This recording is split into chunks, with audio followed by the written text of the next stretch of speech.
విద్యావేత్త, నేరెళ్ల శాసనసభ్యులు, మాజీ విద్యాశాఖ మంత్రి పాటి రాజం పేదరికంలో ఈ ప్రాంతానికి అభివృద్ధి చేసిన గొప్ప వ్యక్తి పాటి రాజం అని మాజీ ఎమ్మెల్యే కటకం మృత్యుంజయ అన్నారు. రాజన్న సిరిసిల్ల జిల్లా గంభీరావుపేట మండల కేంద్రంలో పాటి రాజం జయంతిని పురస్కరించుకుని నేతలు, నాయకులు ఆయన విగ్రహానికి పూలమాలలు వేసి నివాళులర్పించారు. ఆయన చేసిన సేవలను కొనియాడారు.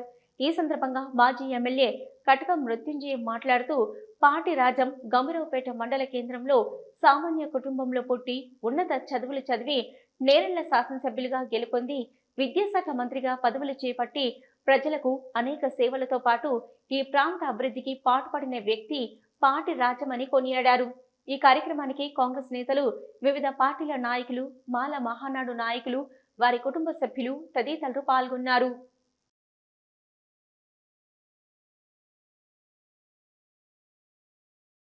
పాటి రాజం గారు నిజంగా కూడా ఈ ఊళ్ళో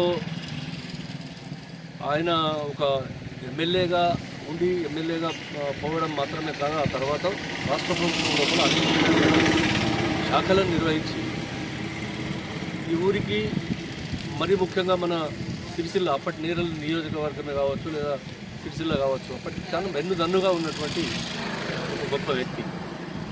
ఒక సాధారణమైనటువంటి కుటుంబం లోపల పుట్టి గంభీరావుపేట అనేటువంటి కుగ్రామం నుంచి వెళ్ళి అక్కడ హైదరాబాద్ లోపల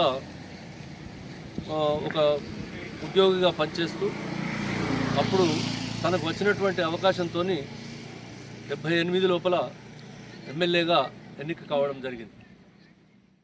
మరి ఉన్నత చదువు చదివి మరి ఉద్యోగాన్ని కూడా వదిలి రాజకీయంలోకి వచ్చి మరి నిజంగా నా వర్గానికి ఏదో ఒకటి చేయాలి, అట్టడుగు వర్గాలకు మంచి చేయాలనేది పెద్దలు ఆర్.ఆర్. రాజాగౌడు మరి పంతులు గారు సహకారం, పెద్దల సహకారంతో మరి ముందుకొచ్చిన పాటి రాజం అతని కళ నెరవేరక ముందే మరి అతను భగవంతుడు తీసుకువెళ్ళడం జరిగింది.